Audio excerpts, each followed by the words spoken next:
Hello!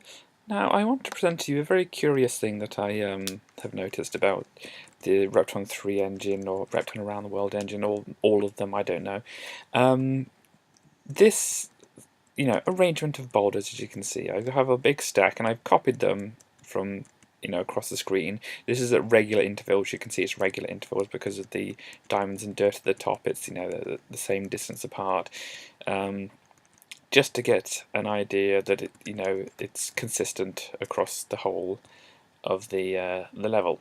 So you can see the way that this is arranged here. I've got it open in the editor to start off with, just to show it to you, because if I go into the game it's going to change slightly. So if I go, I called the file what? Because yeah. So if we actually go into the game, and if I immediately try and go to the map, here we go. Right, so what we see here is something very bizarre.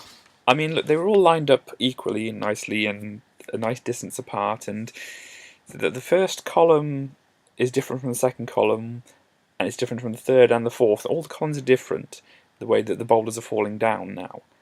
And it's very, very odd. And we can kind of just do this in steps. If we hold down space and the M button, both together, then it'll go back straight to the map. And we can see that this is still not the same behaviour in each of these columns here, and we can just step forward just bit by bit, and you see sometimes a few things change, sometimes a lot of things change, sometimes nothing changes. Well, all the time something changes.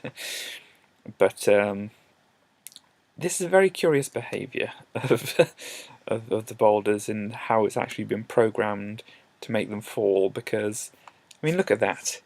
I mean, it looks like there's like 4 distinct areas which it's arranging, saying, oh, this area do the boulders falling down, then this area do the boulders falling down, but each area is not consistent with the other ones, and I'm just baffled really about exactly what's going on here and that. And if we just keep on going a bit and letting things go, see, I've pushed this quite a few times.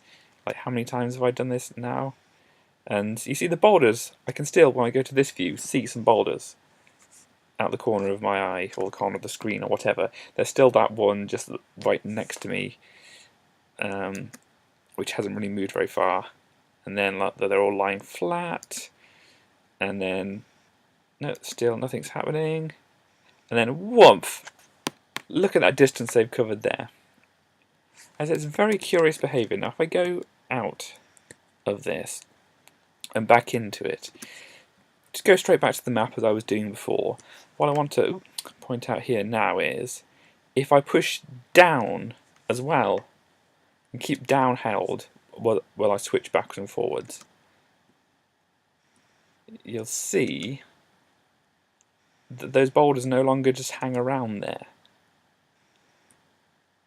Any time that Repton will be able to get underneath one of the boulders, or anywhere near underneath one of the boulders, you see we can nearly get underneath these.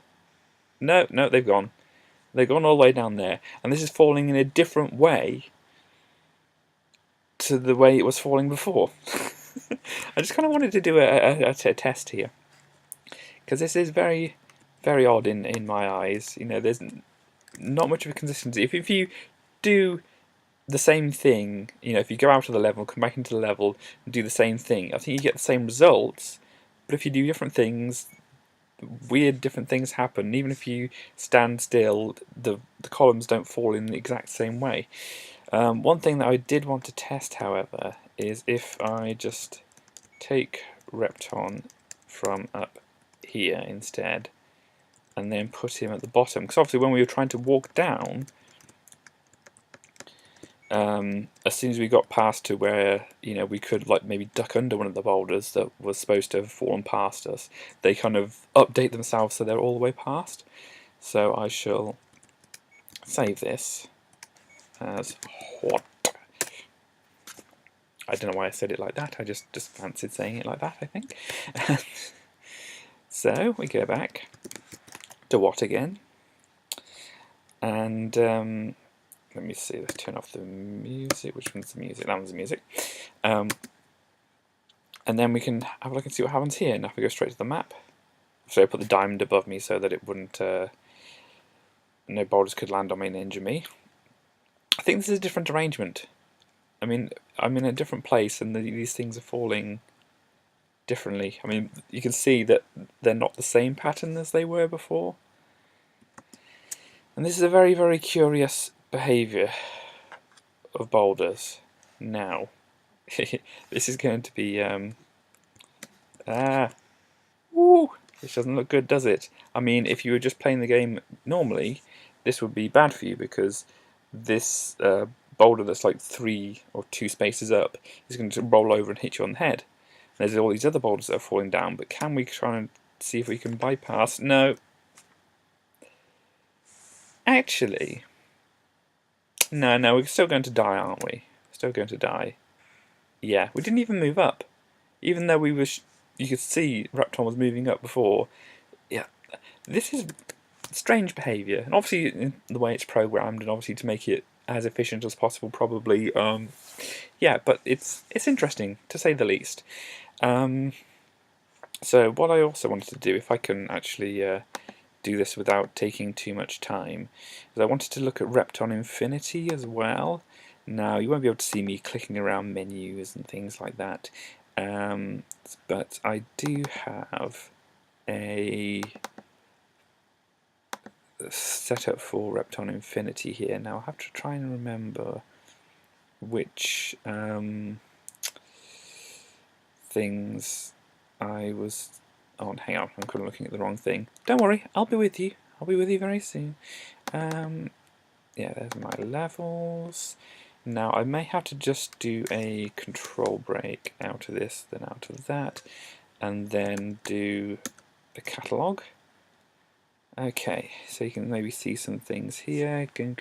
What did I do? No, this is not. This is the wrong thing, isn't it? How do you check?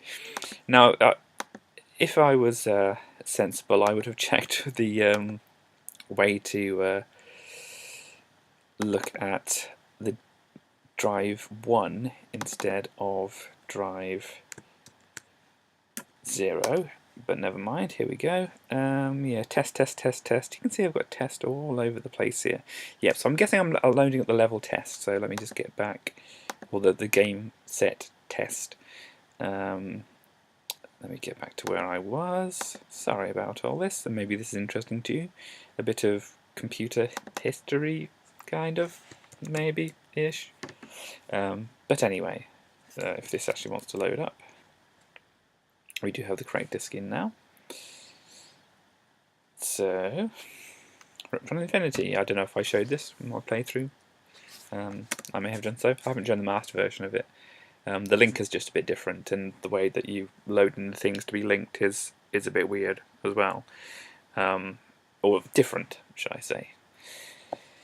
Data drive 1, there we go, play game. If we go to load test, now obviously this is going to not be able to be paused on the map because that's just the way Repton Infinity works, so keep an eye out for what happens to the boulders.